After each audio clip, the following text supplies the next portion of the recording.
because we felt threatened that if this were a Christian state, we wouldn't feel included. And here you have Israel that is 20% non-Jewish, a much, much larger, order of magnitude larger minority population. And we're supposed to say that it's okay for Israel to be a Jewish state, and they don't have the same rights to feel included, that we feel so strongly in America. We don't want this to be a Christian state. Now, I know this creates all kinds of conflicts with the narrative or what we've been raised on, but is there room in this organization for people who feel, okay, most people are so committed to this Jewish state idea, but is there any room for those of us who feel that ultimately someday there's never going to be peace unless we move to a more secular and multicultural society within the 67 borders? Well, why don't we get some final comments from the panelists, and then I will arrogate to myself the last word. Right. I think what you're saying from a lot of these comments illustrating the dilemma that I talked about at the beginning, which is that you have people whose views, who have been attracted to and identify with the organization, whose views are very different from what their organization is presenting to the outside world. I think basically J Street has been sending different kinds of signals to different people. Its message in the mainstream media has been much more centrist than the message that a lot of the activists and supporters have been getting. And I think that's something that can only go on for so long. A few days ago, Jeremy Ben-Ami gave an interview to Jeff Goldberg of The Atlantic, and he said that U.S. military aid to Israel is inviolable. It shouldn't be touched under any circumstances. He said that the one-state solution is no solution. It's completely unacceptable. That message hasn't been getting through, I think, to the people in this room and a lot of people who like J Street. And I think again, what I hope is he's at the start of a process of figuring out in specific ways what the organization is going to be for. And frankly, I think a lot of the people who are with J Street now are not going to be with J Street for very long. I think there are different organizations that they're going to have to find.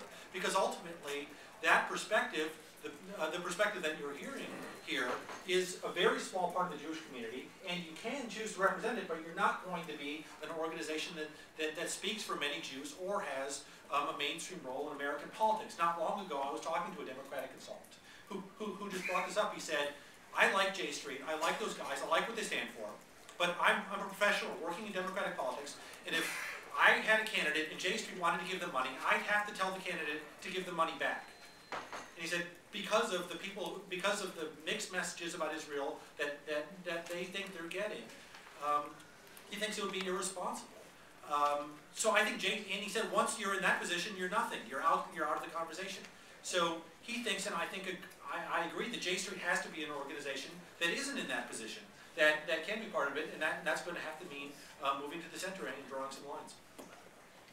Well, I've actually, I guess, as a result of hearing some of these questions, become a little bit more sympathetic to what John opened with here.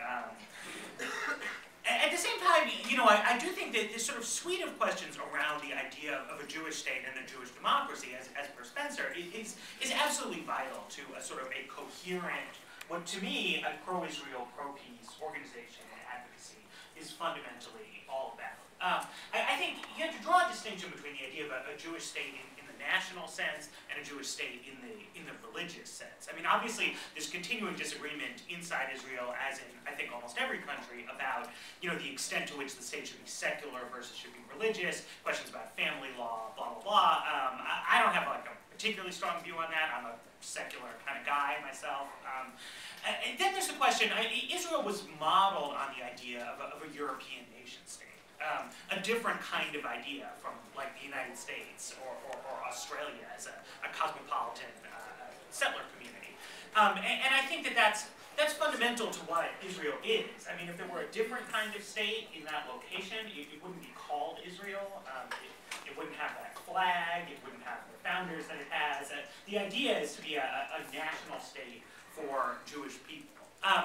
But the question that arises, I mean, there are a lot of hypotheticals. What if within the 67 borders, Jewish people through natural growth patterns cease to be a majority.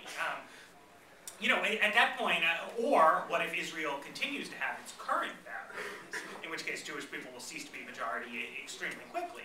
And at that point, I would say that, you know, I'm committed both to Judaism and to the idea of a Jewish state, but I'm more committed to ideas about justice and human rights. I'm not going to become a Jewish fascist who supports, you know, some kind of Jewish dictatorship in the historical land. The idea is to create a viable, democratic, but Jewish national state. And that's what, thank you. You know, and that's what this is about, right? That there's to me, and I, you know, is about what are the conditions under which there can be a secure but just but Jewish state in the land of Israel, and not about sort of, you know, pro-Israel no matter what happens, but also not indifferent to Israel's existence, but precisely because supportive of Israel's existence in a viable, you know, in an ideologically and morally viable way, concerned to resolve this conflict in a way that will create a state that really works and works for the long term. It's been quite a journey the last hour.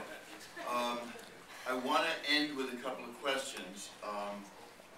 One of them is what are the limits when one talks about the broadening the definition of pro-Israel? Can it be broadened to include people who are uncomfortable calling themselves pro-Israel?